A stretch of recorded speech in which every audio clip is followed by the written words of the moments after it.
Hi everyone, అందరూ ఎలా ఉన్నారు? ఐ హోప్ అందరూ బాగున్నారని అనుకుంటున్నా. This is Uma. Welcome back to my channel mom dad and శౌర్య.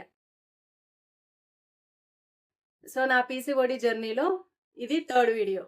ఇంతకు ముందు వీడియోలో అంటే సెకండ్ వీడియోలో నాకు పీసీఓడి ఉందని ఎలా తెలుసుకున్నాను ఆ టాపిక్ గురించి మాట్లాడాను. ముందు వీడియోలో చెప్పాను కదా, నాకు స్టార్టింగ్ నుంచి ఇర్రెగ్యులర్ పీరియడ్స్, ఇంకా స్టమక్ పెయిన్ కూడా ఎక్కువగా ఉండేది. సో 10th అయిన తర్వాత నేను ఇంటర్‌కి ఇంకా హాస్టల్‌లో జాయిన్ అయిపోయాను. అప్పటినుంచి హాస్టల్‌లోనే. హాస్టల్‌లో ఎలా ఉంటుందో మీకు తెలుసు కదా! మనకి ఏం పని ఉండదు. వాళ్ళే ఫుడ్ పెడతారు. ప్లేట్స్ కూడా వాళ్ళే కడిగేస్తారు. మనం ఎళ్లి తిని అక్కడ పెట్టేసి రావడం. ఇంకా చదువుకుంటున్నాం కాబట్టి కాలేజ్‌లో కూడా కూర్చొని కూర్చొని క్లాసెస్ వినేసి మళ్ళీ హాస్టల్‌లో వచ్చి పడుకొనో, కూర్చొనో ఉంటాం. సో నా లైఫ్ స్టైల్ ఇలా ఉండడం వల్ల మేబీ అప్పుడే స్టార్ట్ అయినట్టుంది నాకు స్లోగా. ఈ ఈ పీసీఓడి నాకప్పుడు తెలీలేదు. సో, ఇర్రెగ్యులర్ పీరియడ్స్ ఉన్నప్పుడు మా కాలేజ్‌లో, అంటే నేను చదివింది తిరుపతిలో, పద్మావతి కాలేజ్‌లో. సో, అక్కడ ఒక మెడికల్ సెంటర్ ఉంటుంది. అంటే ఫస్ట్ ఎయిడ్ లాగా అనుకోండి. చిన్న చిన్న వాటికి టాబ్లెట్స్ అలా ఇస్తారు. నర్స్ ఉంటుంది. చిన్న చిన్న వాటికి టాబ్లెట్స్ అలా ఇస్తారు. అక్కడ వెళ్లి చెప్తే నీకు బ్లడ్ తక్కువగా ఉంది. అందుకే పీరియడ్ రావట్లేదు అని చెప్పారు. ఇంకా నాకు అప్పుడు ఎవరు చెప్పేవాళ్ళు లేరు. ఇది సీరియస్ ప్రాబ్లమ్ అనేసి. సో, నేను చాలా లేట్‌గా ఇంకా చదువుకునేటప్పుడు అంటే 2011లో నేను ఇంటర్‌లో జాయిన్ అయ్యాను. ఇంక అప్పటి నుంచి నాకు 2019లో మ్యారేజ్ అయింది. దాదాపు 2021లో నేను పీసీఓడి ఉందని తెలుసుకున్నా. ఇన్ని ఇయర్స్ నాకు తెలియలేదు పీసీఓడి ఉందని. మనకేదైనా హెల్త్ ఇష్యూ ఉన్నప్పుడు ఎర్లీగా డయాగ్నోసిస్ చేసి దానికి ట్రీట్మెంట్ తీసుకోవడం గానీ, హెల్తీ లైఫ్ స్టైల్ మెయింటైన్ చేయడం గానీ చాలా ఇంపార్టెంటు. నా లైఫ్‌లో నేను అది తెలుసుకున్నా. సో, నేను చాలా సంవత్సరాలు ఇర్రెగ్యులర్ పీరియడ్స్‌తో అలానే ఉండిపోయాను. హెవీ పెయిన్ కూడా ఉండేది. అది కూడా భరించేదాన్ని. నాకెవరు చెప్పలేదప్పుడు. సో, నాకు లాంగ్ టర్మ్ అయిపోయింది. నేనింక మ్యారేజ్ అయిన తర్వాత దాదాపు 3 ఇయర్స్, 3 లాంగ్ ఇయర్స్ టైం పట్టింది నాకు క్యూర్ చేసుకోవడానికి. సో, మెయిన్‌గా వుమెన్స్ ఒకసారి బేసిక్ టెస్ట్‌లు, బేసిక్ స్కానింగ్స్ ఉంటాయి. ఎందుకైనా మంచిది. చేసుకొని తెలుసుకోండి. ఏమీ లేదంటే హ్యాపీ. ఒకవేళ ఏదైనా డిటెక్ట్ అయితే మీరు ఖచ్చితంగా దాన్ని ఫాస్ట్‌గా తక్కువ టైంలో క్యూర్ చేసుకోవచ్చు. ఇక డైట్ విషయానికొస్తే చెప్పాను కదా! నేను మంతెన సత్యనారాయణ గారి డైట్ ఫాలో అయ్యానని. సో, నాకు పీసీఓడీ ఉందని తెలిసిన తర్వాత రీసెర్చ్ చేయడం స్టార్ట్ చేశాను. సో, అప్పుడు యూట్యూబ్‌లో చూస్తుంటే మంతెన సత్యనారాయణ గారి వీడియోస్ వచ్చాయి. సో, ప్రకృతిలో లభించే సహజమైన వెజిటబుల్స్, ఫ్రూట్స్, సీడ్స్, ఇంకా నట్స్, ఇవన్నీ మన శరీరంకి చాలా మంచి చేస్తాయి. సో, ఈ విషయం నాకు ముందే తెలుసు కాబట్టి, ఇంకా మంతెన సత్యనారాయణ గారి డైట్ కూడా నేచురల్ ఫుడ్ ఫుడ్డే ఎక్కువగా ఉంటుంది. సో, నాకు నమ్మకమొచ్చింది. ఇది తింటే ఖచ్చితంగా మనకి ఎంతో కొంత యూజ్ ఉంటుంది అనేసి. మంతెన గారి diet morning vegetable juice, tiffin తినకుండా ఇడ్లీ, దోస అవి మానేసి స్ప్రౌట్స్, 3 రకాల స్ప్రౌట్స్.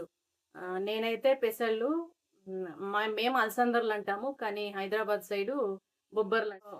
పెసలు, బొబ్బర్లు, శనగలు ఈ 3 నానబెట్టేసి ఒక వైట్ క్లాత్‌లో కట్టేసి ఒక 2 డేస్ లేదా 1 ½ డే అలా ఉంటే మనకి స్ప్రౌట్స్ వచ్చేస్తాయి. సో, అది టిఫిన్‌గా తినాలి. అదే టిఫిన్ ఇంకా. ఇడ్లీ, దోస అవేం తినకూడదు. అంటే natural food, morning natural food. ఇంకా ఆఫ్టర్‌నూను కొంచెంగా రైసు, 2 టైప్స్ వెజిటబుల్స్ కర్రీ. ఏవైనా 2 types.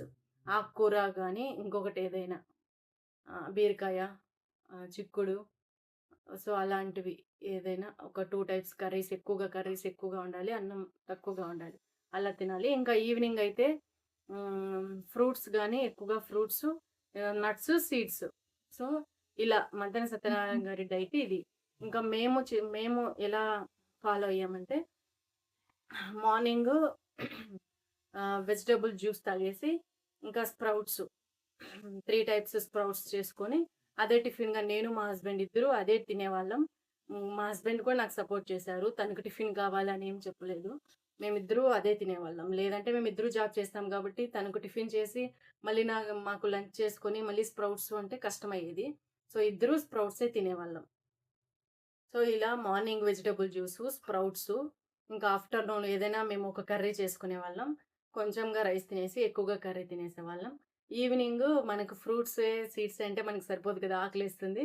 So, seeds, fruits evening snacks లాగా తినేసి, ఇంకా మళ్ళీ ఏదైనా చపాతీ, కర్రీ గానీ, లేదంటే కొంచెంగా రైసు, ఏవైనా ఎక్కువ కర్రీ చేసుకొని తినేవాళ్ళం. ఇలా పాటించేవాళ్ళం. ఇలా స్టార్ట్ చేసాం మా జర్నీ, మా పీసీఓడీ జర్నీ. సో, ఇది చాలా వరకు యూజ్ అయింది మాకు. అప్పుడు మాకేం తెలీదు కదా! స్ప్రౌట్సు మేము బెంగుళూరులో ఉన్నప్పుడు ఒక 1 ఇయర్ తిన్నాము.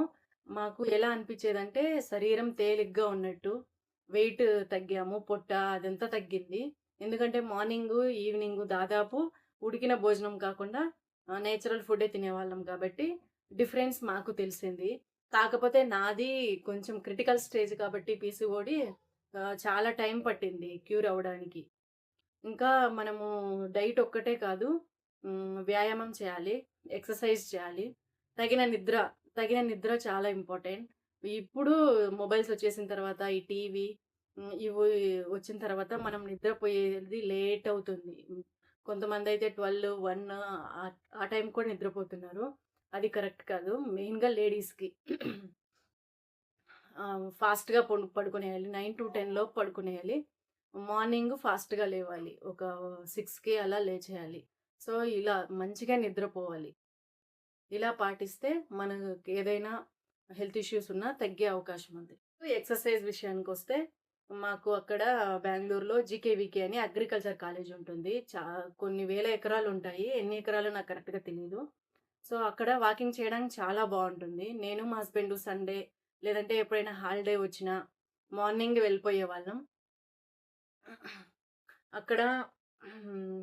వాకింగ్ చేసుకొనొచ్చేవాళ్ళం. నేనైతే ఈవినింగ్ నాకు నేను జాబ్‌కెళ్ళేదాన్ని కదా! నా టైమింగ్స్ మార్నింగ్ 8:30-5:30 ఈవినింగ్ 5:30. సో, 5:30కి వచ్చిన తర్వాత నేను ఫ్రెష్ అప్ అయ్యి అప్పుడు వాకింగ్‌కెళ్ళేదాన్ని. మా హస్బెండ్ కొంచెం దూరంగా ఆఫీస్‌కెళ్ళేవారు. తను వచ్చేసరికి 7:30, 8 అయిపోయేది. నేనొక్కదాన్నే వాకింగ్‌కెళ్ళేసి వచ్చి పనులన్నీ చేసుకునేదాన్ని. ఎందుకు ఇంత టైం పట్టిందంటే దాదాపు 3 ఇయర్స్ నేను సీరియస్‌గా వాకింగు, అంటే ఎక్సర్‌సైజు, డైటు ఇవన్నీ పాటిస్తున్నా కూడా ఒక్కొక్కరి బాడీ ఒక్కోలా ఉంటుంది. కొంతమందికి ఫాస్ట్‌గా క్యూర్ అయిపోతుంది. లేదంటే ఆ పీసీఓడీ ఏ స్టేజ్‌లో ఉంది దాన్ని బట్టి కూడా ఉండొచ్చు మేబీ. నా బాడీకైతే చాలా టైం పట్టింది. నేను చెప్పాను కదా! చిన్నప్పటి నుంచి నాకు స్టార్ట్ అయినట్టుంది. ఫస్ట్ నుంచి నాకు ఇర్రెగ్యులర్ పీరియడ్స్. సో, చాలా టైం పట్టింది నాకు. నేను చాలా కష్టపడ్డాను. ఎంత కష్టపడ్డానంటే మా హస్బెండ్ అయితే "నువ్వు చేసినట్టు ఎవ్వరూ చేయలేరు. సో, నీకు ఖచ్చితంగా వస్తుంది" అని "నీకు ఖచ్చితంగా వస్తుందని" చెప్పేవాళ్ళు. నేను చాలా కష్టపడ్డాను. ఈవినింగ్ అంటే జాబ్‌కెళ్ళేసొచ్చి, నేను జాబ్ వదలలేదు. దాదాపు నాకు ప్రెగ్నెంట్ 7థ్ మంత్, 8థ్ మంత్ వరకు నేను జాబ్ చేశాను. నేనేం నేర్చుకున్నానంటే డైలీ కన్సిస్టెంట్‌గా డైలీ అట్‌లీస్ట్ వీక్‌లో ఒక 1 డే లేదా 2 డేస్ మిస్ అయినా మిగిలిన 5 డేస్ అయినా కంటిన్యూయస్‌గా మీరు ఎక్సర్సైజ్ చేయాలి. వాకింగ్‌కెళ్ళాలి. Main walking important. Diet, sprouts, nuts, seeds, ఈ వెజిటబుల్స్ ఎక్కువ తీసుకోవడం. మేమైతే క్యారెటు, కుకుంబరు అవి కూడా పచ్చివి ఎక్కువ తీసుకునేవాళ్ళం. దానివల్ల కూడా చాలా యూజ్ అయింది. ఇంకా ఉసిరికాయ. ఉసిరికాయ, ఆమ్ల చాలా ఇంపార్టెంట్. అందులో సి విటమిన్ ఉంటుంది కదా! యాంటీ ఆక్సిడెంట్స్ ఎక్కువుంటాయి. సో, ఉసిరికాయ చాలా ఇంపార్టెంట్. ఉసిరికాయ నేను పచ్చిదే తినేసేదాన్ని. కలబందానే తిన్నానంటే నాకు ఉసిరికాయ పెద్ద కష్టమేం కాదు. నాకిష్టం యాక్చువల్‌గా ఫ్రూట్సు, నట్సు ఇవన్నీ తినడం అంటే నాకిష్టం. నేచురల్ ఫుడ్డు తీసుకోవడం అంటే నాకిష్టమే. చాలా మందికి ఫ్రూట్స్ నచ్చదు. కానీ నాకు ఫ్రూట్స్ ఇష్టం. మా ఇంట్లో ఎప్పుడు ఫ్రూట్స్ స్టాక్ ఉంటాయి. మా హస్బెండ్ నాకిష్టమని ఫ్రూట్స్ ఎప్పుడూ తెచ్చిపెట్టుంటాడు. సో, నేనెప్పుడూ ఫ్రూట్స్ తింటూ ఉంటా. సో, మీ డైట్‌లో ఫ్రూట్సు, నట్సు, సీడ్స్‌లో మెయిన్ ఈ పీసీఓడీ అంటే సీడ్ సైక్లింగ్ కూడా ఉంది. నువ్వులు, sunflower seeds, flax seeds, pumpkin seeds ఇవన్నీ 2 తీసుకొని ఫస్ట్ 15 డేస్ అంటే మంత్‌లో ఫస్ట్ 15 డేస్ వాడాలి, సెకండ్ 15 డేస్ ఈ సీడ్ సైక్లింగ్ గురించి కూడా నేను ఏదైనా ఒక వీడియో చేసి అందులో క్లియర్‌గా చెప్తాను. ఇవన్నీ పాటిస్తే మంచిగా నిద్రపోయి, వ్యాయామం చేసి, మంచి డైట్ తీసుకొని హ్యాపీగా ఉండాలి. హ్యాపీగా ఉండేది కూడా ఇంపార్టెంటే. సో, మనకి మెయిన్ ఇది హార్మోనల్ ఇష్యూ కాబట్టి, మనం హ్యాపీగా మన మైండ్‌లో నుంచి మన మైండ్ కూడా ఎప్పుడు హ్యాపీగా ఉండాలి, సంతోషంగా ఉండాలి. అప్పుడే హార్మోన్స్ అన్నీ కరెక్ట్ టైంకి రిలీజ్ అయ్యి సైజ్ పెరగడం గానీ, రిలీజ్ అవ్వడం గానీ జరుగుతుంది. అనుకున్నా అప్పుడు నాకు తెలీదు కదా! సో, ఇది నేను ఈ డైట్ ఫాలో అవుతున్నాను కదా! సో, నాకు తగ్గిపోతుంది. నాకు నేచురల్‌గానే వచ్చేస్తుంది అనే ఓవర్ కాన్ఫిడెన్స్‌తో నేను హాస్పిటల్‌కి ఎక్కువ ఎక్కడికి ఎళ్ళలేదు. ఇది డైట్ ఫాలో అవుతూ, వాకింగ్ చేస్తూ, ఇవే చేస్తూ ఉండేదాన్ని. చూసాము. కొన్ని మంత్స్ చూసాము. కానీ అవ్వలేదు. ఇది ఇవాల్టి వీడియో. నా నెక్స్ట్ వీడియోలో మేము హైదరాబాద్‌కి ఎందుకు షిఫ్ట్ అయ్యాం? బెంగుళూరు నుంచి హైదరాబాద్‌కి ఎందుకు షిఫ్ట్ అయ్యాం? జాబ్ పర్పసా? లేదంటే హాస్పిటల్‌లో చూయించుకోవడం కోసమా? అని నేను నెక్స్ట్ వీడియోలో షేర్ చేసుకుంటాను. Thank you for watching. Please subscribe చేసి సపోర్ట్ చేయండి.